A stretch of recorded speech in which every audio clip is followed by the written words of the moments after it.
ஐயா வாங்க, நம்ம கையில் சாக்லேட்டுக்கு வாங்க வாங்க. அப்படியாண்ணா? சாக்லேட்டுக்காண்ணா எனக்கு ஒரு 5 சாக்லேட் தாங்கண்ணா. ஒரு சாக்லேட் எவ்வளோண்ணா? 10 ரூபா. 5 சாக்லேட் தாங்கண்ணா. இல்லைண்ணா, என் அம்மாவுக்கு ஃபோன் பண்ணேன். எங்கள் அம்மாவுக்கு வந்து 6 சாக்லேட் வேணுமா, அதனால 5க்கு பதில் 6 தாங்கண்ணா. இந்தாப்பா தம்பி சாக்லேட். தம்பி காசு தாப்பா. அண்ணா நான் ஜிபே பண்ணல. சரிப்பா பண்ணுப்பா. பண்ணிட்டப்பாண்ணா, நான் சாக்லேட்டை வந்து போகிறேன். சரிப்பா தம்பி, இது பார்க்குறேன்.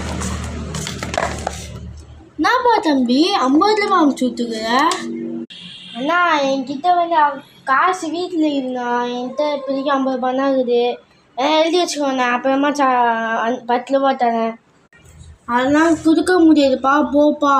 அது மட்டும் இல்லை, அப்படின்னா 5 சாக்லேட் 50 ரூபாண்ணா. அப்படி 2 சாக்லேட் வாங்கினாப்பா 60 ரூபா.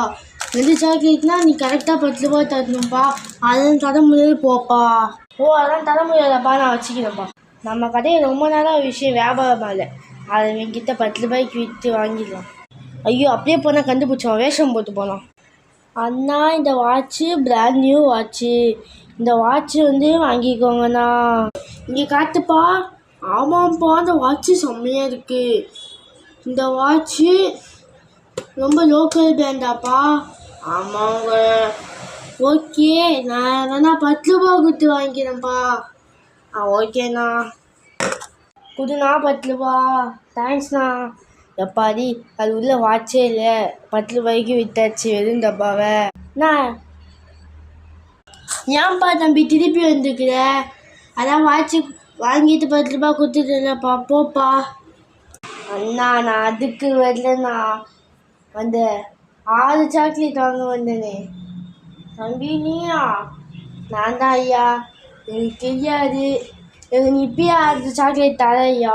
இந்தா 10 ரூபா புடி. தம்பி நீ எல்லாம் மனுஷனே இல்லை.